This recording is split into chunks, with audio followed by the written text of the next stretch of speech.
Episode 100 Navyug का प्रारंभ, कालचक्र की अंतिम गति। The beginning of a new age, the final turn of the time wheel. काललोक की भस्म होती धरती, ब्रह्मांड के केंद्र में स्थित कालचक्र मंडल, जहां त्रिकाल, भूत, वर्तमान, भविष्य एक बिंदु पर सिमट चुका है। पिछले एपिसोड के अंत में समीर का बलिदान हो चुका है। उसकी आत्मा काल में विलीन हो चुकी है और आर्यन की आंखों में अब शिव का तेज और मानवता का करुण भाव एक साथ झलकता है। कालचक्र धीरे धीरे अंतिम गति ले रहा है। आर्यन के चारों ओर समय की लपटें घूम रही हैं। हर युग के चित्र, अवंतिकापुर का युद्ध, आधुनिक विज्ञान का अंधकार और भविष्य का विनाश उसके चारों ओर दृश्य रूप में उभरते हैं। देवी दुर्गा प्रकट होती हैं, उनके पीछे दिव्य योद्धाओं की सेना। वे आर्यन से कहती हैं, आर्यन, अब समय तुम्हारे हाथों का शिष्य बनेगा, पर याद रखो, शासन नहीं, सेवा ही शाश्वत है। महादेव एक त्रिशूल से कालचक्र को छूते हैं। वह अब विनाश का नहीं, सृष्टि का चक्र बन जाता है।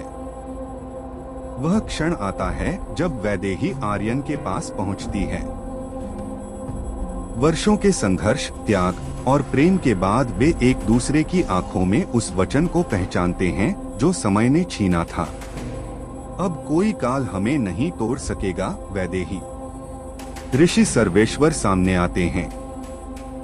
उनके हाथों में ब्रह्मांड की नई संहिता है। अब न अतीत रहेगा, न भविष्य का भय। जो शुद्ध है वही शाश्वत है। कालचक्र को आर्यन द्वारा पुनः स्थापित किया जाता है, लेकिन अब वह कालमार्ग बन चुका है, एक ऐसा चक्र जो समय को नियंत्रित नहीं, समझने का मार्ग देगा। आकाश में समीर की आत्मा झलकती है, मुस्कुराते हुए। वह कहता है, मैं नहीं हारा, मैं वो बना जो काल को परिभाषित करता है।